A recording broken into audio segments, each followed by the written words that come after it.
This is 7 National News, and in our top story, Flydubai has announced that it is organizing a program of hardship payments to the families of the passengers of the plane which crashed on Saturday at the Rostov-on-Don airport, announcing that it would allocate $20,000 per passenger in accordance with the conditions of the carriage. The move aims to address any immediate financial needs of the affected families. In a statement, Flydubai said, "At present, our priority is to identify and contact the families of those lost in the tragic accident and provide immediate support to those affected." During a press conference held today at the Government of Dubai Media Office, Flydubai CEO Ghaith Al Ghaith stated that the airline is working closely with authorities to ascertain that the causes of the crash, stating that this investigation will take time before we commit and say anything. We have to be 100% sure, like in any investigation. Flydubai flight FZ981 crashed at Rostov-on-Don early Saturday morning. There were 55 passengers, including 33 women, 18 men, and 4 children on board the flight. There were also 7 crew members. The passengers included 44 Russians, 8 Ukrainians, 2 Indians, and 1 Uzbekistani. The pilots were from Cyprus and Spain. His Highness Sheikh Dr. Sultan bin Mohammed Al Qasimi, UAE Supreme Council member and the ruler of Sharjah, has today opened the 5th edition of the International Government Communication Forum, IGCF 2016. Addressing a large gathering of world leaders and experts specializing in government communication at the Expo Center Sharjah, His Highness Sheikh Dr. Sultan Al Qasimi stated that the national progress and scientific advancement should not come at the expense of social values or the environment, while explaining that progress should be long-term and planned rather than unprepared and sudden. His Highness also stressed that today's happiness should not be a cause for tomorrow's grief, adding that moral and social development are the 2 wings of advancement. Dr. Sheikh Sultan revealed that Sharjah has a well-reflected plan to chart its progress in the coming years. Meanwhile, the ruler of Sharjah also received a baton of declaration from Haytham Youssef, the Secretary General of the United Arab Media Council, which appointed Sharjah as the capital of Arab press for the year 2016. During a session on the role of government communication in building knowledge societies, government experts highlighted that education is a key driver in fueling national competencies, and as young people are well-versed in using latest technologies, future reforms in school systems should focus on giving voice to children. We can see now that the job creation in an OECD country like Sweden is done nearly only in the service sector, private sector, and very knowledge-based jobs. And of course, the question is, these new jobs that are created, are they really open for everyone? And the true answer is not really. If you do not have the thorough education base to stand upon, you will find yourself having a hard time to get a job in the modern economy. So we try to motivate young people to go deeper into education, longer stands. We are looking at 12, probably 15, up to 20 years of education if you also count in years in university. And we are now at half of our young population that actually also choose to attend university, and we are trying to increase that numbers. I think it's really important that young people like us don't be intimidated, that they really get themselves out there. Like, we're really lucky that we come from a generation that has this technology at our disposal, so I think that people should really just take advantage of it, use social media. It's really, really good, especially for me. I've had a lot of success with social media, so just take advantage of the technology that you have at your disposal, really.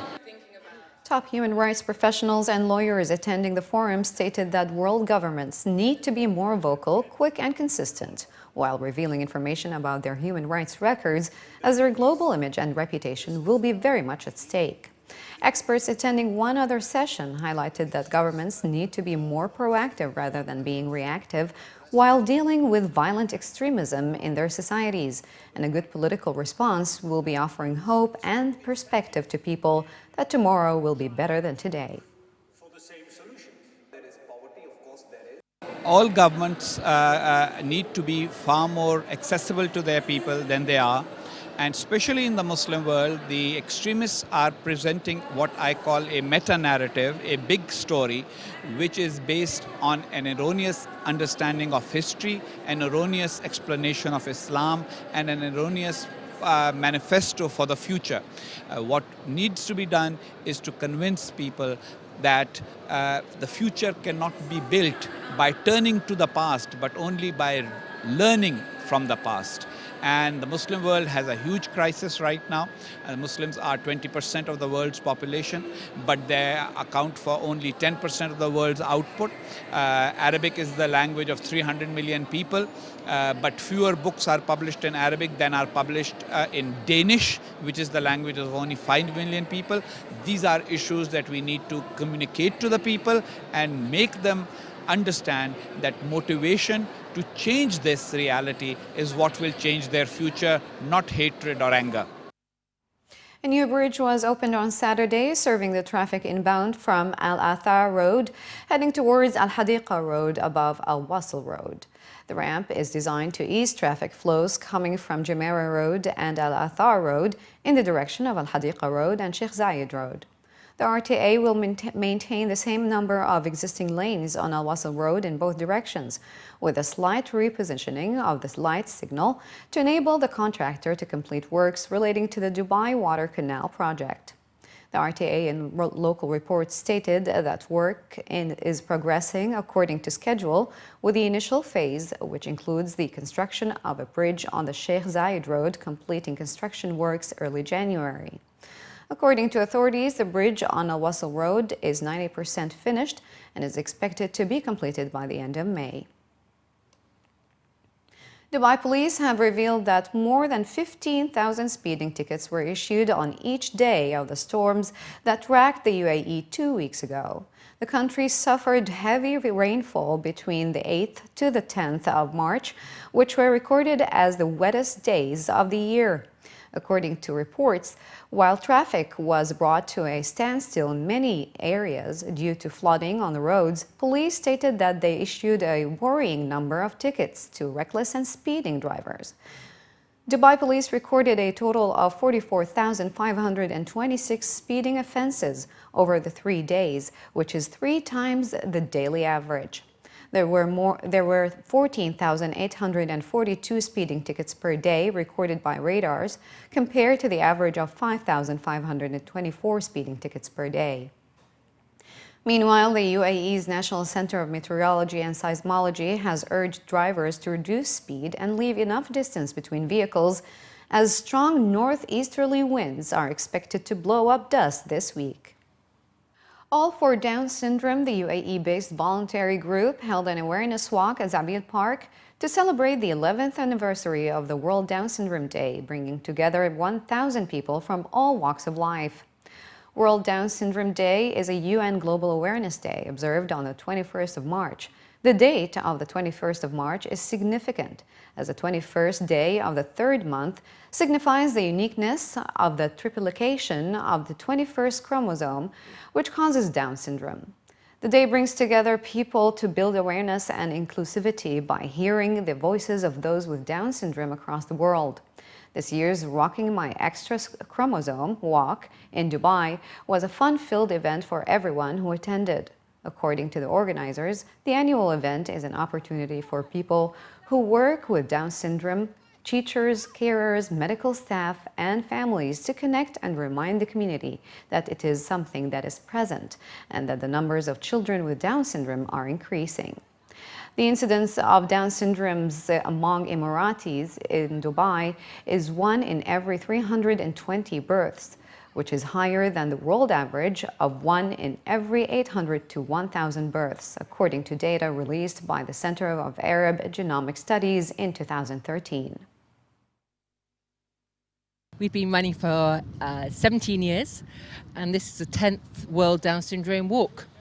We are a fantastic crowd as always. There's about 800 to 900 people, with the purpose of sharing this day to educate people on the condition of Down syndrome and to meet up. Often many of the families only meet once a year, and it's a really special occasion. The whole World Down Syndrome Day is important to many people for many different reasons.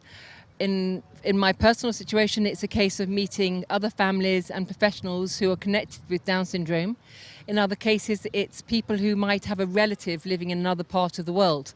So they're here to say, we're not with you, but we're thinking about you, and we are basically sharing this World Down Syndrome Awareness Day. Walking my extra chromosome. It's Down Syndrome Day, yeah. Thank you. Anytime. Bye. Enjoy. Finally, in the Bulletin, Earth Hour 2016 has achieved outstanding results for Dubai, according to the Dubai Electricity and Water Authority, for the 9th consecutive year, with 222 megawatts per hour reduction in the consumption of electricity and the reduction of 96 tons in carbon dioxide emissions. Earth Hour 2016 activities started at 4 p.m. on Saturday, 19th of March at Bay Avenue Park in Business Bay, Dubai. All participants switched off their unnecessary lights at 8:30 p.m. and lit environmentally friendly candles made of honey wax and soya. His Excellency Saeed Mohammed Al Tayr, the Vice Chairman of the Dubai Supreme Council of Energy and MD and CEO of DEWA, participated in the activities along with a number of top officials. According to the organizers, through this annual event, DEWA aims to raise awareness among the community and promote the rational consumption of resources as part of daily life, in addition to highlighting the importance of protecting the environment to make a positive change and supporting national efforts to enhance sustainable development in Dubai.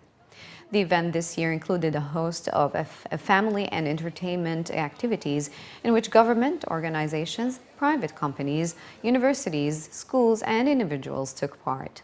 DEWA also launched its Shine a Light on Climate Action campaign to raise awareness about the dangers of the increasing effects of climate change and emphasize the importance of the rational use of electricity and water. Key landmarks from across the UAE, including Burj Khalifa, Burj Al Arab, Emirates Palace Hotel in Abu Dhabi, also dimmed their lights to focus on climate change. The Earth Hour event initiated in Sydney in Australia in 2007. Dubai was the first Arab country to celebrate the Earth Hour in 2008. So it started in Dubai in 2008, and over the years the events it's become growing and become having more activities and more awareness for the Earth Hour. The main objective of the Earth Hour, and these more than 2 million people around the world, what they are aiming is to show the collective efforts in standing to save the environment. So this is the main highlight.